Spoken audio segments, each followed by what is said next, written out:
Campbell Hausfeld 30-pound capacity sandblaster for quite some time. And as you can see, it's got a leak. I'm going to go ahead and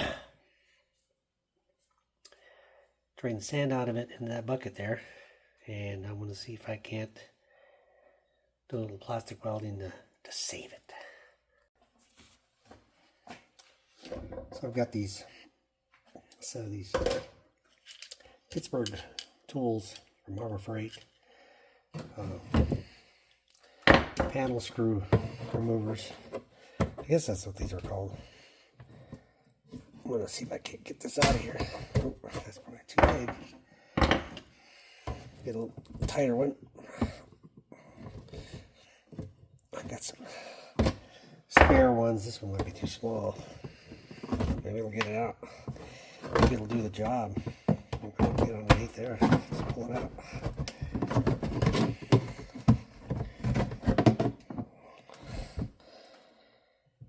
Wow.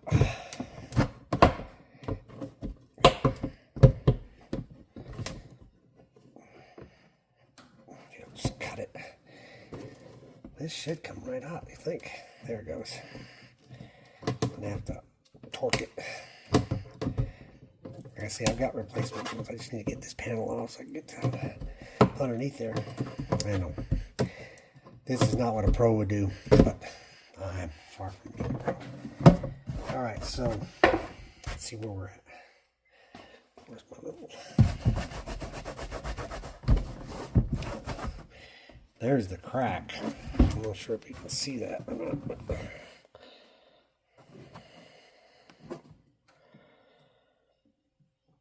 So we're going to try to stitch that back together again.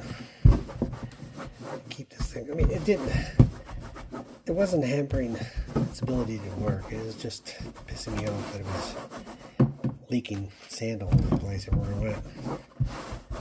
I mean, the tool itself worked just fine for what it is, right? All right. So let me get that plastic welder out, and this is just ABS plastic, and I've got a couple of different types of welders. We'll just try the heavier duty one to begin with. So here we go again. I know this is one of a lot of the heat I got on my Garage Journal channel was because not being a pro at this stuff, I just bought the Harbor Freight stuff. And this is a Chicago Electric Welding 80-watt iron plastic welding kit. Great for repair problems like TPO, TEO, and PP materials used in car bumpers. Includes repair sticks, steel wire mesh, welder stand, and wire brush. Item 60662. Now, I've had this for, let's see how dusty it is. I've had this for quite a while. Probably 8 or 9, maybe 10 years. I don't even know if they sell the same model anymore. I think Chicago Electric has been replaced by Gordon. Most of the stuff they sell there is made by a company named Gordon. Anyway, so maximum temperature 525 F, input power 120 AC, 60 Hertz, plug type 2-prong polarized plug. All right, kind of basic stuff for the United States. But just wanted to go over that. And so here's the little stand. You kind of just lay it like so, and allow the tool to sit here so that it doesn't touch anything and burn it up. Where am I? It sits like this so it doesn't touch anything and melt. So here's the triangular tip, and you typically take it and work some of this material into the groove, just like you were welding, like if you were stick welding. So you're trying to, get yourself a little, in this case, little triangular shapes as opposed to dimes. Drop in nickels or dimes, whatever you want to call it, you get more triangular shape. So let's go ahead and you can reinforce it with some wire mesh, so that's probably what I'm going to do. I'm going to take some of this wire mesh, and since this takes a lot of pressure here, I mean the sand bears down this and wants to expand this area here quite a bit. I'm going to go ahead and put a bit of this of this wire mesh, and just kind of weld that in there to reinforce that. I mean, I can't even see it right now. It looks so good. Once you get the sand out of it, it's putting the pressure on. It's hard to see that crack there. All right, so let me get this cut up and we'll go to town on it. So you kind of saw me just clean up this flat edge on these scissors earlier, or on my other video. One thing I wasn't really clear about was that, all I really do is try to flatten this out and clean it up. I mean, there's not really sharpening going on when you do your, at least not for me, when I do my scissors. I just flatten it out and allow the natural taper that's already the manufactured taper to do the cutting. And I didn't do a really good job of cleaning that spot there. But so there's a natural taper there, 22.5 degrees or whatever that might be in this case, I'm not sure. And when you flatten this out, you just actually, you basically sharpen it, right? So let's go ahead and cut some of this wire here. Let me kind of mark it here with the, see if this helps me any. I'm not sure, is it all the way back in here? Yeah, I think it is. So we're going to go from here to there.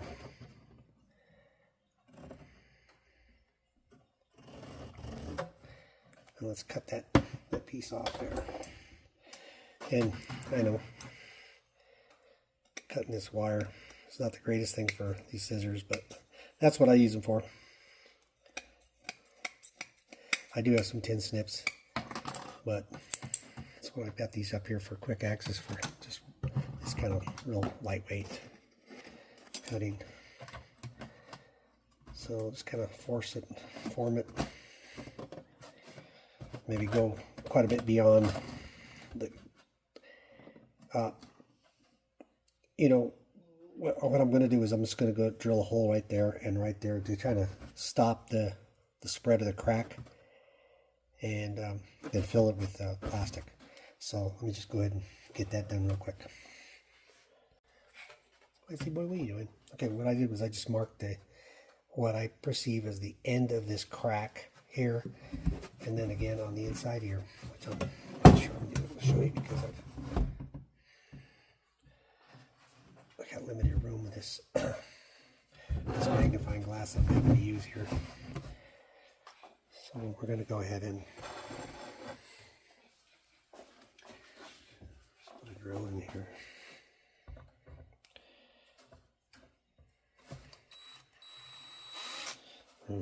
Turn the wire around a little bit.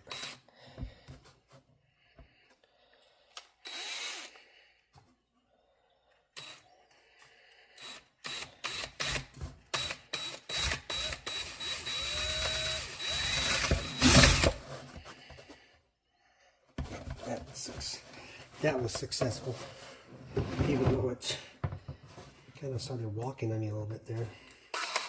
This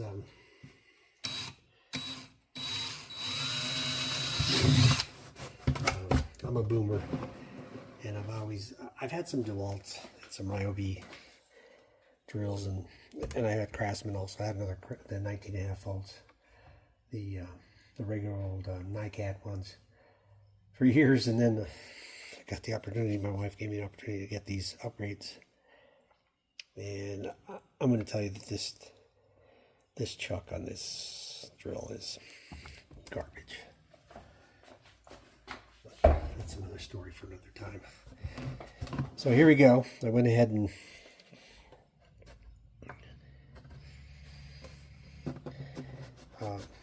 drilled a hole in here. I was taught many years ago by Luther. He was a kind of the village welder when I was growing up. Old guy, half blind. but he taught me that you want to stop the crack.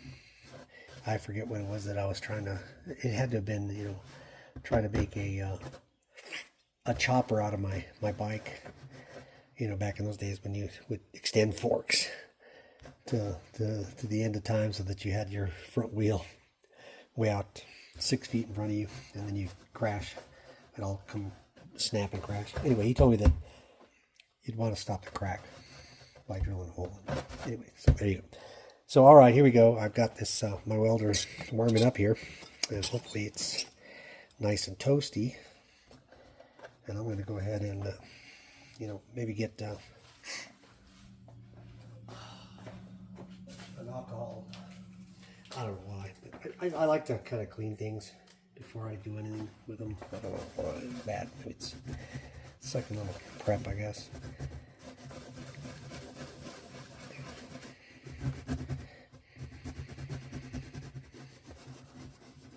Let me get some of that permanent marker off there too. All right, so we got that done, and I'm going to go ahead and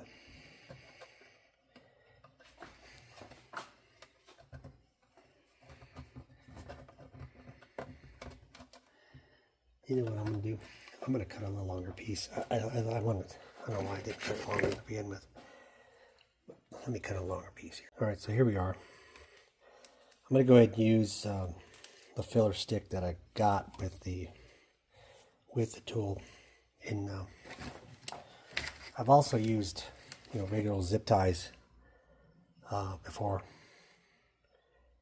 I can't remember on my old truck what I know the front air dam on the front there was cracked, and I went ahead and used that stuff. It seemed better than this stuff, but this original OEM product. But we'll go ahead and try it with this. Let's go ahead and start heating this up, and see if we can get it up to temp and start flowing some of this material. They don't tell me what the material is. It says it's TPO and TEO and PP materials. I don't know. I've done some polypropylene welding before. I mean, it's just pretty intense, you know, high dollar stuff that I did some polypropylene welding on, and I don't think that this would have worked on it. It was UV stable polypropylene material. So we're going to just try to get this to go in there, start to set up a little bit. There we go. So we're starting to do a good job here. It's starting to melt the wire frame, the wire mesh into the original goodies here. And we'll just start filling it up here. And then as we go around the corner, I'll shape it and see how it works.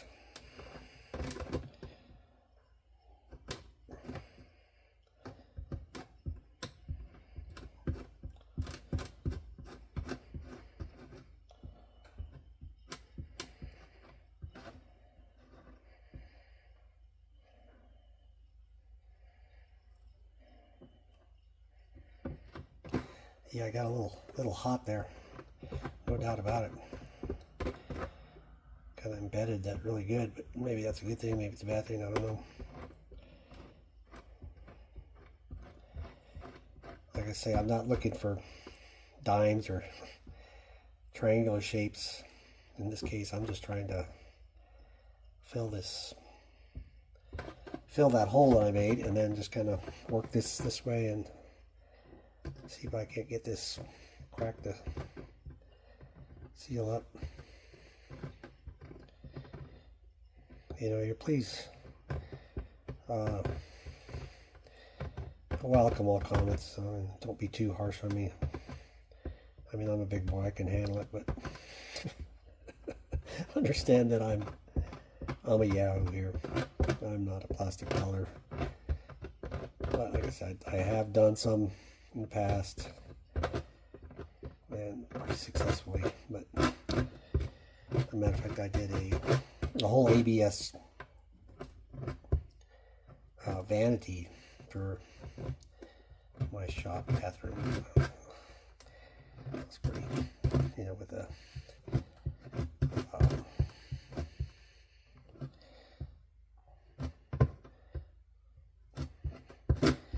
you know, around the fittings, around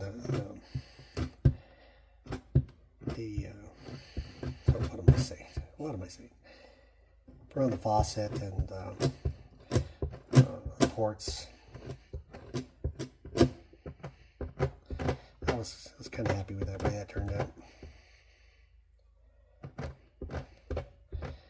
I bought a big sheet of ABS.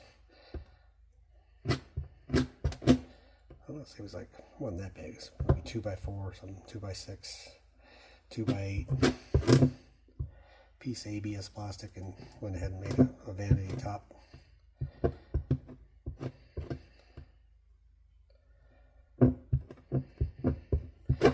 I know, that looks, this is nowhere near, see, I went a little hot there, and that's why it's kind of indented there. But, you know, like I say, well, anybody can be a welder with a grinder, and in this case with oh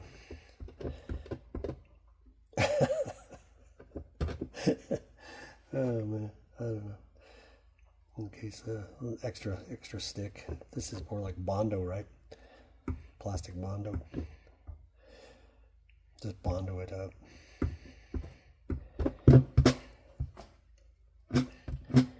I can already tell. I think I'm going to be real happy. So I'm going to go ahead and break this for a while, and then I'll come back. There it is.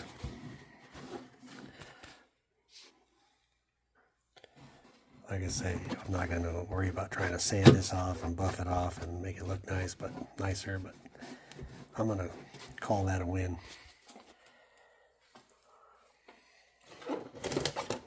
Fixing up my Campbell Hausfeld 30-pound capacitor sandblaster.